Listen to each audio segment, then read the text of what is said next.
Alright, back to my narration, and now you can see I'm trying to get past the screws, which are the cheapest thing in the entire game, because, I don't know, there's like no real set pattern. There's like a small sign of warning, but it's really easy to overlook. And they're really especially cheap on these treadmills, but luckily I've passed them all, and now I'm on the flying treadmills. Now I'm going to take out the item number 2 to cross this gap, and gain 1 extra life. Yay! So now, why am I switching to... Oh yeah, just back to the regular pellets, and right across these treadmills. This is nowhere near as innovative as, Silent Rob made it sound. I mean, it's certainly different, and it certainly is different from most of Megaman 1, but still. And now here's the gear heads, or gear gestures or whatever, but taken down pretty easily. There's one on that one, and then there's another one right on the, right there. This one's kind of tricky because you have so little space to maneuver, and this one is really easy. But these guys can all be beaten with some hardcore button mashing. Anyway, now I'm taking care of that guy. Now take a look at the guy from behind me. I did not expect that guy to do that. I didn't even know you could cross that small gap with the gears.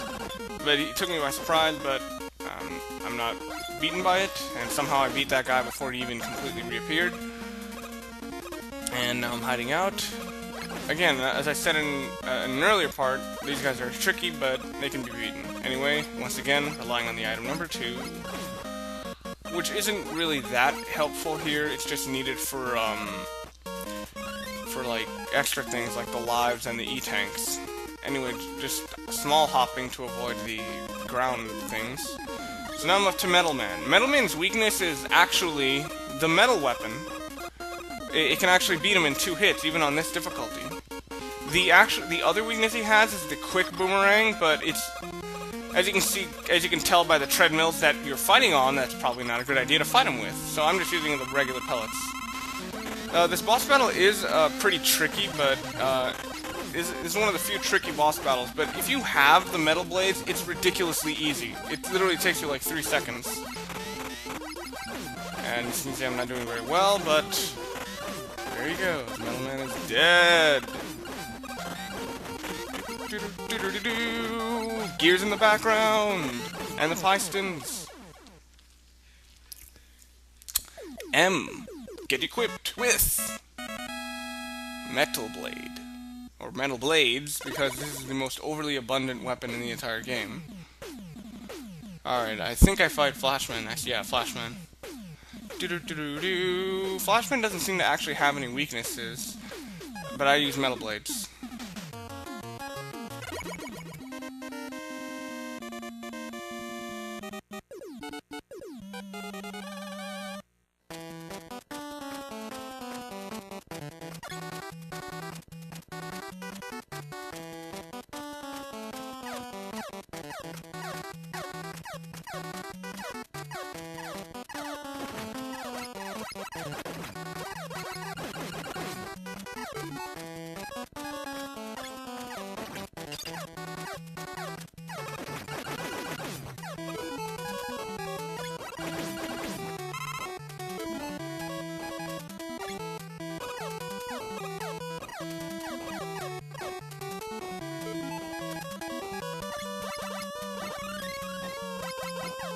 I don't know why, but I can always envision myself dancing to this music.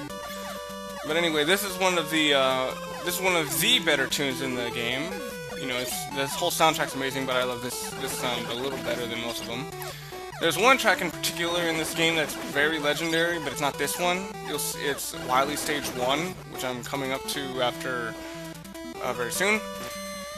But anyway, the crash bombs are pretty helpful here, but they're not absolutely necessary. They just make the quest slightly easier.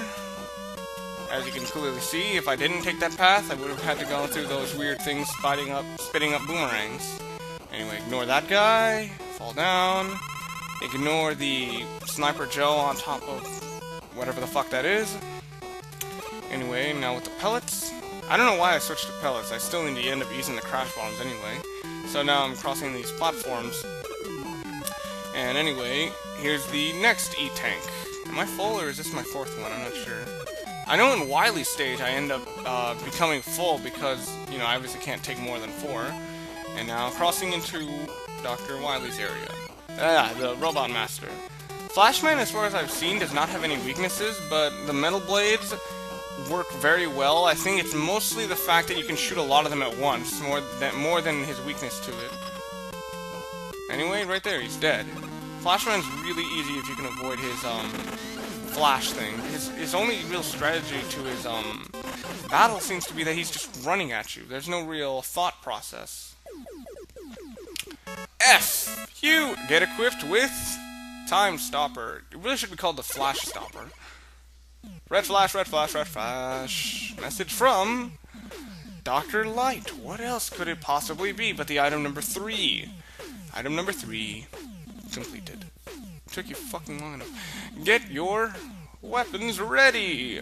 Yay.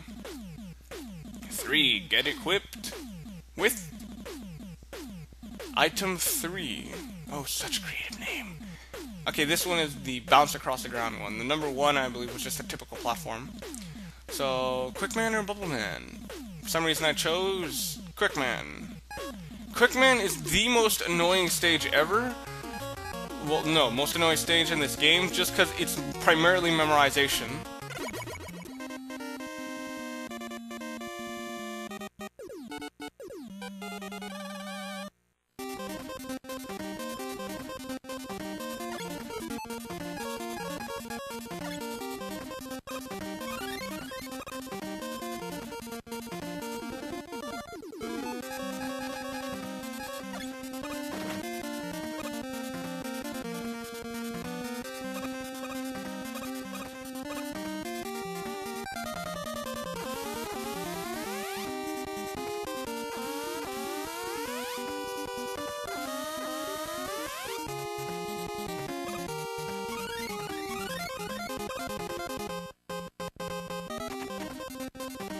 Alright, pretty catchy tune, but it kind of sounds like a jumbled up mess if you really ask me. This I also didn't find out until recently. The firemen are actually weak against air. I never even really tried the air gun outside of boss battles, just because it's kind of... Well, you don't really think air is that powerful, but here's the more infamous part. Dodging lasers! Which, if you don't remember exactly how to position yourself, can be really tricky. You have to keep going, like, invertedly into what direction you're supposed to be headed towards. This is one of the few exceptions where you might have been able to gain some health or lives. But I'm moving along. And yeah, this one took me a while to beat on my first try. You know, but that's kind of because it's kind of cheap. And anyway, yes, I know the air gun beats them, alright? I only just found that out. But anyway, now I'm taking down the Hammer Joe, who still managed to hit me. And here's a... Wait, where is it? The next Hammer Joe in Metal Gear. Alright, so now... Okay, that is bullshit when they respawn that quickly. That is bullshit.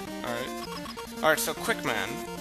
His weakness is the crash bombs, but it's always a safe bet to use the flash stopper on him because, well, it's just easier. As quick as his name suggests, he's very, very fast. But he's standing still now, and I just managed to drain all of his health all at once. Yes, I managed to do it all at once. And now I'm gonna use the crash bombs on him. The bomb doesn't necessarily need to explode, it just needs to hit him. It'll go right through him on the final one, as you saw. Hulk Hogan position! So one more left. It's Bubbleman, who has the most relaxed tune ever. So, Q! Get equipped with Quick Boomerang! Beautiful Joe reference.